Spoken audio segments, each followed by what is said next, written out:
Here in front of us is the altarpiece from the Church of Santa Maria in Calanca. But where does it come from originally? Who made it? What purpose did it serve? And how did it end up in Basel? The year is 1512, and we're in the imperial city of Memmingen. Memmingen was situated at the intersection of important trade routes, and with its 5,000 burghers, counted among Swabia's medium-sized cities at the time.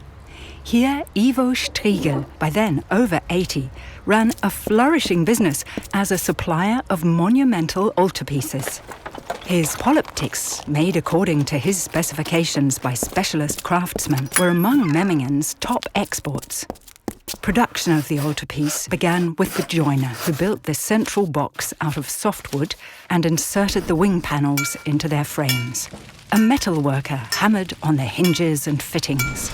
Then the sculptors carved some 80 figures out of limewood, some of them half in relief, others in the round.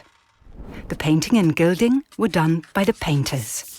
First they mixed together the pigments and binders, and then they painted the altarpiece, before finally gilding it with wafer-thin gold leaf. On completion of the altarpiece, Ivo Striegel vouched for the quality of the workmanship by appending his signature to the reverse. Each part was wrapped in cloth soaked in oil to protect it against knocks and damp in transit. The parts were then packed into crates and barrels, which, in their turn, were loaded onto ox carts. And so the monumental winged altarpiece embarked on its 2-month-long journey over the Alps into the remote Calanca Valley. Traffic over the Alpine passes was strictly controlled in the Middle Ages.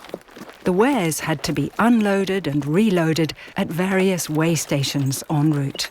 These days, a art transport vehicle would need just 3.5 hours for the 274-kilometre-long journey. Graubünden saw a building boom for churches between 1450 and 1525. Around 100 new churches were built in the sprawling, sparsely populated diocese of Chur alone during this period.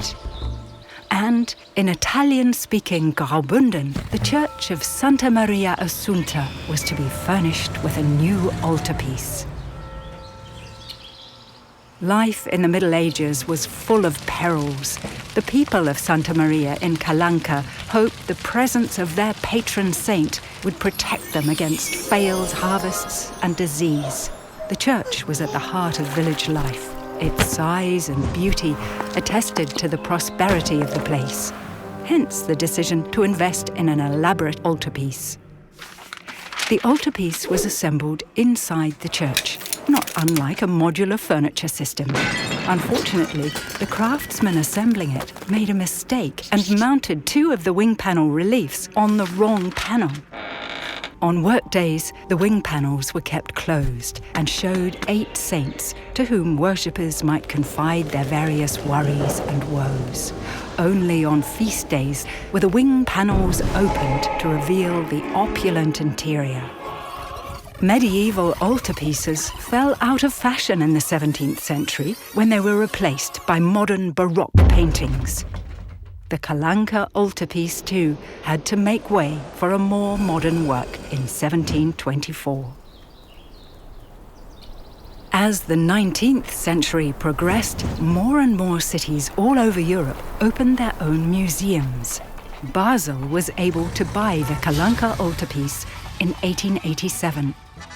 At the time, the city was preparing its 1888 bid for the new Swiss National Museum. But the museum went to Zurich anyway.